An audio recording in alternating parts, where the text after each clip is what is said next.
السلام علیکم. زه یم ډاکټر عجب خان کاکړ او تاسو ګوراستئ زما فیسبوک پاڼه. هیله کوم چې جوړ روغ به یاستئ. نن به یو پر ډېر اهم ټاپک له تاسو سره ډسکشن وکړم. ایز ا ډاکټر دا ډېر امپورټنټ دی زموږ دپاره چې کوم ایشوز راځي په جانورانو کې هغه دلته زه وینم د روزمره په حساب باندې چې دا کوم جانوران دي هغه د معمولي بیماري د وجې څخه دوی مري. ما به بار بار لیدلي دي دلته کوم دی اول خو ویټنري چې کوم ډاکټران دي هغه موسټلي کار نه کوي. نان ټکنیکل خلک په دې فیلډ کې ډېر انوالو دي. بیا چې کوم ډاکټران کار کوي هغه مطلب داسې سټډي نه کوي، لږ په ریسرچ نه کوي په یو شي سي. نو زه وګرځېدم په کوټه اپشن په دې علاقو کې یو بیماري راځي د غوا چې کله په څونډه باندې مطلب دانه راسي. ما ډېر اورېدلي دي دوی دا وایي چې دا چې کوم دی دا کینسر دی. دا یو وار دا دانه په څونډه کې راغله باید دې ټریټمنټ نشته دا کینسر دی. او دې ته موږ وایو نازل ګرینولوما یا سنورینګ ډیزیز موږ ورته وایو. دې ته موږ چسټوسومیاسیس هم وایو. نو دا هغه بیماري ده کله چې غوا مطلب سخویان وکړي په هغې کې کومه غوا چې له دې بیمارۍ متاثره وي هغه چې کله سخوایي وکړي د هغې په سخوایي کې هګۍ کښې وي. دغه هګۍ راسي دلته په یو داسې ځای دا سخوایي وشلي په سخوایي کې چې کوم اوبه وي په دې اوبو کې دا هګۍ هیج سي دغه ځای د یو واړه چمجان راوځي. نو دا چمجان راسي دلې په اوبو کې وي په ویاله کې هر ځای چې اوبه پرتې وي دلته ځان راورسوي. دلته په دا اوبو کې کله داسې شکروار شی وي پر دا کلکه کوپړۍ وي داسې دوه شکره لري د سیمټ باندې هم کله کله پراته وي د ایلې په ځای پراته وي. دې ته موږ په انګلیس زبان کې موږ سنیل وایو. نو دغه سنیل چې کومه دي دا شی په دا سنیل باندې ننوځي. دلته دوی خپل د اول سټیج کوم دی دلته موږ یې میراسیډیا. نو دوی چې کله په دا سنیل ننوځي دلته دوی تقریبا خپل دوه سټیجه پرایمري سیکنډري پروسیسډ موږ ورته وایي دا دوی دلته مکمل کړي. بیا له دې چې دوی راووځي نو دوی میچور سي دلته موږ سرکیریا بیا وایي. بیا دا سرکیریا په اوبو کې پلاټینګ وکړي ته راسي راسي اوبو ته. موږ زر کله تاسو ته وایو چې خپلو حیوانانو ته مطلب تاسو خرابې اوبه مه ورکوسئ. د هغې وجه دغه ده چې کله تاسو خرابې اوبه ورکړئ په هغې کې دا حیوانان چې دغه جراثیم چې کوم دی دا بالا ولاړ شي هلته نقصانونه رسوي. نو دغه جراثیم چې کله غوا راشي یا حیوان راشي دا اوبه وڅښي یا واښه وخوري دا سرکیریا دننه کې دا سرکیریا چې دننه لاړ شي دا هلته بیا موږ دې ته بیا چسټوسومز وایو. چسټوسومز چې بیا کومه دی دا هلته په درې ځایو کې ځي. یو میزنټریک وین ورته یې یو پورټلز وین ورته یې یو نازل وین ورته یې. دا رګونه دي دا په څونډه کې یو رګ راځي هغه ته موږ نازل وین یې. یو هغه رګ چې وینه وړي ینې ته ځي هغه ته موږ پورټل وین وایو. یو هغه وین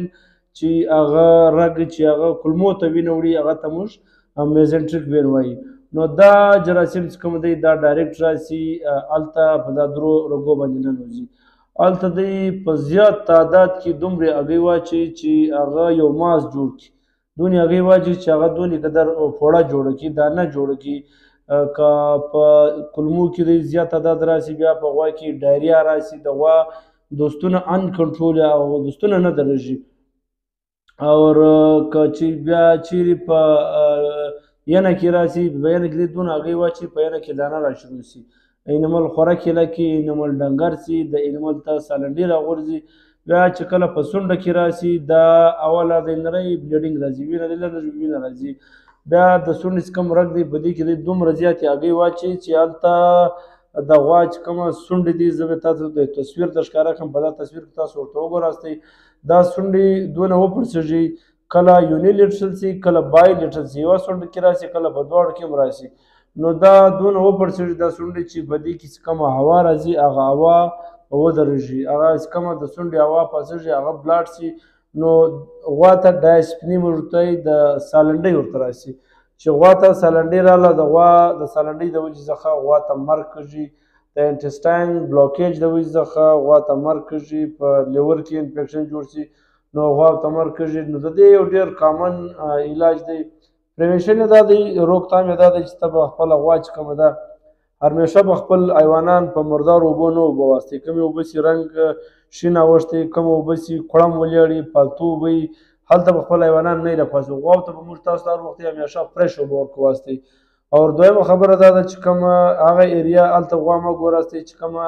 د یالې ځای وي هلته اوبه تېرې سوي تېرېږي هلته دا سنیل چې کومه دي دا هلته ډېر زیات پراته وي سنیل هغه شی دی مطلب پر ملا باندې لږ کوپړۍ لري بعد تر کوپړۍ د سر راوبځي دا دوه ښکره لري په دې کې دا شی خپل ژوند اول ژوند هلته جوړ کړي نو دلته به هم تاسو خپلې غوا نه ګوراستئ که چیرې دا بیماري ستاسو غوا ته راشي دا کینسر نه دی موسټ اف ما په خپل پیټ کې دا اورېدلي چې دوی دا ورته دا کینسر دی دیر از نو ټریټمنټ لیکن د دې شي ټریټمنټ شته بل زه یو دا شکوه لرم چې زموږ کوم میډیکلان دي که هغه په کوټه کې دي زموږ دارالحکومت کوټه ته پکار دی موږ کوټې ته راسو په کوټه کې چې کوم د کار میډیسن دی چې کوم زموږ په کار وي کوم د یو ډاکټر په کار وي هغه میډیسن دلته نه میلاوږي هغه میډیسن دلته پراته وي پالتو میډیسن چې هغه زموږ په کار نه راځي یو عام سړی چې مطلب ډاکټر نه وي هغه دپاره میډیسن پراته دي که چیرې یو سړی ډاکټر وي یو سړی ریسرچ کړي یو سړی د بیمارۍ تشخیص کوي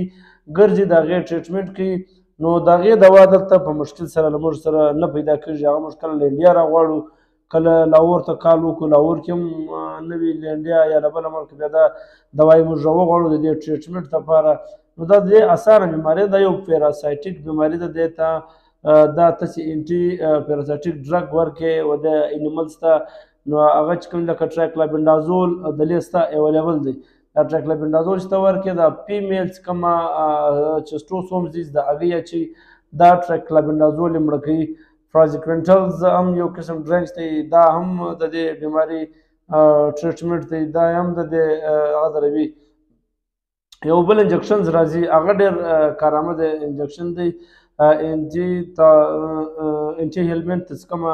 انجکشن دی هغه ډېر زورور انجکشن دی هغه چې ته اول وار ولګې ته به د غوا په درک پوسې او د غوا چې ته یو 3-4 ورځې دا غوا ته مسلسل ولګې هغه چې کومه دانه په سونډه کې راغلي هغه به ریډیوس شي د غوا چې کوم ریسپایریشن دی سالنډي ده هغه به را کنټرول شي نو غوا به بېرته په نارمل حالت کې راشي د دې علاج شته دی نه چې د دې علاج نشته که چا هم دا وویل چې د دې علاج نشته نو دا غلطه خبره ده علاج د هر بیماري غوي او انجکشن کوم دی انتومالین انجکشن کوم ورته انتومالین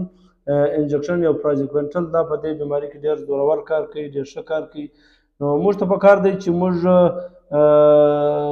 دغه دوايانې راواخلو خپل انیمل په ټریټ کړو او داسې ډاکټرز بوځو چې هغه هلته